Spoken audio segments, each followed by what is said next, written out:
Hello, এত দেরি করলেন যে? কই দেরি করলাম? আমি একদম ঠিক সময়ে কল দিয়েছি। রায়হান, আমি অনেকদিন ধরে আপনাকে চিনি, অনেকদিন ধরে আপনাকে লক্ষ্য করেছি। আপনি আমার বিষয়ে খোঁজ লাগিয়ে দেখতে পারেন। আমি আমার কাজিন শফিক ভাই ছাড়া কোনো ছেলের সাথে কথা বলি না, কিন্তু আপনার বিষয়ে কিভাবে যে এত নির্লজ্জ হয়ে গেলাম আমি নিজেও জানি। কি বলছেন? একদম ঠিক আছে। আচ্ছা কেয়া, আজ আমি একটু রাখি। পরশুদিন সুলতান মামার দোকানে আপনার চা খাওয়ার দাওয়াত, আসবেন? অবশ্যই আসবো।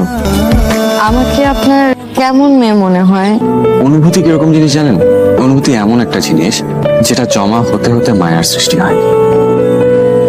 তাহলে তো অলরেডি আমি আপনার মায়া করে গেছি। আমার প্রতি এরকম মায়া ও কখনো দেখায়নি। তাহলে চলেন একটু ঘোরাঘুরি করি। আসসালামু আলাইকুম। ওয়ালাইকুম আসসালাম। কাকে চাই? মানে রায়হান বলেছে যে ভাইয়া ভাবি নাকি অনেক ভালো, তাই আমাকে আসতে বলেছে।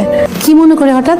ভাবি আজ রায়হানের জন্মদিন, ওর ফোনটা বন্ধ, তাই রায়হান আসে না কেন? আমি কি চলে যাব? না না না, চলে যাবে কেন? বস, ও চলে আসবে এক্ষুনি। কেমন লাগছে আপনার? খুব ভালো লাগছে। মনে হচ্ছে জীবনে কোনো গ্লানি নেই, কষ্ট নেই, শান্তি নেই, জীবন সুন্দর। তো আজ আপনি হঠাৎ করে মানে এমন একটা সুন্দর দিনে আমি আপনাকে উইশ করব না? আমার পাশে থাকতে ভালো লাগে। খুব ভালো লাগে। আর কতদিন আমার পাশে থাকতে চান? যতদিন আপনি সুযোগ দিবেন। ভালোবাসবো না করেও আপনাকে ভালোবেসে ফেলেছি।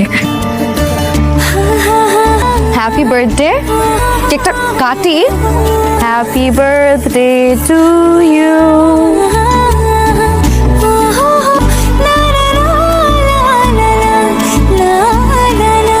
আমি একটু রায়হানের সঙ্গে কথা বলবো। কেয়া, তুমি ভেতরে যাও। আচ্ছা ঠিক আছে, তাহলে তোমরা দুইজন বসে গল্প করো, আমি তাহলে রান্না বান্নার প্রিপারেশন নিয়ে আসি। তুমি কি ভাবছো আমি কিচ্ছু বুঝি না? তোমার মতো অযোগ্য লোককে আমি চাকরিচ্যুত করেছিলাম, সেই ক্ষোভ থেকে তুমি আমার মেয়েকে টার্গেট করেছো প্রতিশোধ নেওয়ার জন্য। তোমার এই আশা আলতাফ চৌধুরী কখনো পূরণ হতে দেবে না, কথাটা মনে রেখো। রায়হান কোথায়? ওকে ফোনে পাচ্ছি না। ও রুমেই আছে, আসো। যদি কোনো হেল্প দরকার হয় ওকে চল। হ্যাঁ, জি ভাই, অবশ্যই। সমস্যা কি খুব ভয়াবহ? একদম ডিরেক্ট রুমে চলে আসছো? অবশ্যই ভয়াবহ। আমার বাবার তোমাকে পছন্দ হয়নি, শফিক ভাইয়ের সাথেই নাকি আমাকে বিয়ে দেবে, সবকিছু ফাইনাল। তাহলে এক কাজ কর, শফিকের আংটিটা হাতে পরে ফেল। কি বলছো তুমি এসব? শোনো, 18 তারিখ আমার এঙ্গেজমেন্ট। আমি যদি শফিক ভাইকে কোনোভাবে ম্যানেজ না করতে পারি, তাহলে তুমি আমাকে নিয়ে পালাবে।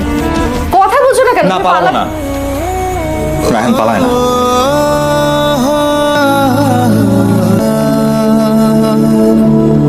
বাবা, তুমি রায়হানকে কি এমন বলেছো যে ও রাগ করে বাসা থেকে চলে গেছে?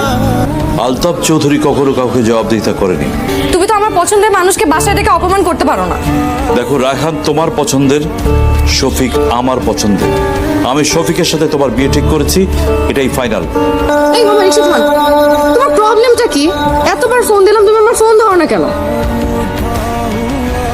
তুমি কথা বলতেছো না কেন? কোনো প্রবলেম হলে আমাকে বলো। মামা যান। কিছু কি হয়েছে রায়হান? আরে আমাকে এসব কি? রায়হান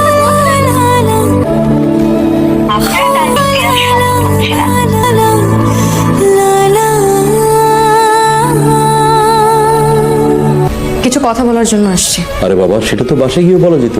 না, বাসায় বলতে পারবো না। আমার মনে হলো যে এখানেই বলা দরকার, আর এখনই বলা দরকার। ঠিক আছে, বল। আমি শফিক ভাইকে বিয়ে করব। আমার কাছে মনে হলো যে তোমাদেরকে খুশি রাখাই আসলে অনেক বেশি ইম্পর্টেন্ট। এঙ্গেজমেন্টের প্রিপারেশন নেওয়া স্টার্ট করো বাবা।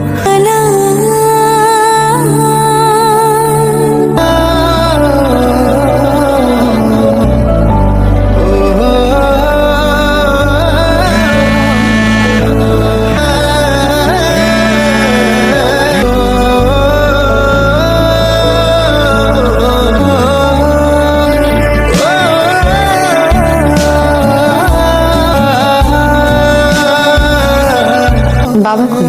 আর আপনার ছেলে কোথায়? দেখতো। মামা তো শফিক ভাইজানকে নিয়ে আংটি বদল করতে গেছে, আরো নাকি দামি আংটি নিতে হবে। তুই দাঁড়া।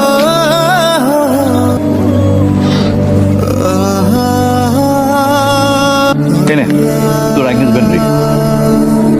আরে আরে খুলে দেখ তোর পছন্দ হলো কিনা। পছন্দ হয়েছে বাবা।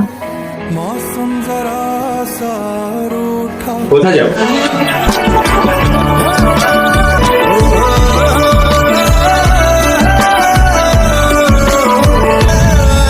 এখন এত কিছুর পরেও তুমি যে আমার ডাকে সাড়া দিয়ে আবার এখানে এসেছো, এই জন্য আমি তোমার কাছে কৃতজ্ঞ। তোমার সাথে ঘটে যাওয়া প্রত্যেকটা ঘটনার জন্য আমি খুবই লজ্জিত। আমাকে ক্ষমা করে দেবো বাবা। তোমার চাকরিটা শফিককে দিয়েছিলাম, ভেবেছিলাম আমার মেয়েটা সুখে থাকবে। আমি আসলে ব্যর্থ বাবা। আমি বুঝতেই পারিনি আমার মেয়ের সুখ আসলে তুমি। আমাকে ক্ষমা করো বাবা। আঙ্কেল কি বলছেন? অবশ্যই। কি সারপ্রাইজটা কেমন লাগলো? কি এত চিন্তা করতেছিস কেন? সবকিছু আলোচনা করে হয়েছে, কোনো সমস্যা নেই। এবার অন্তত একটু হাস।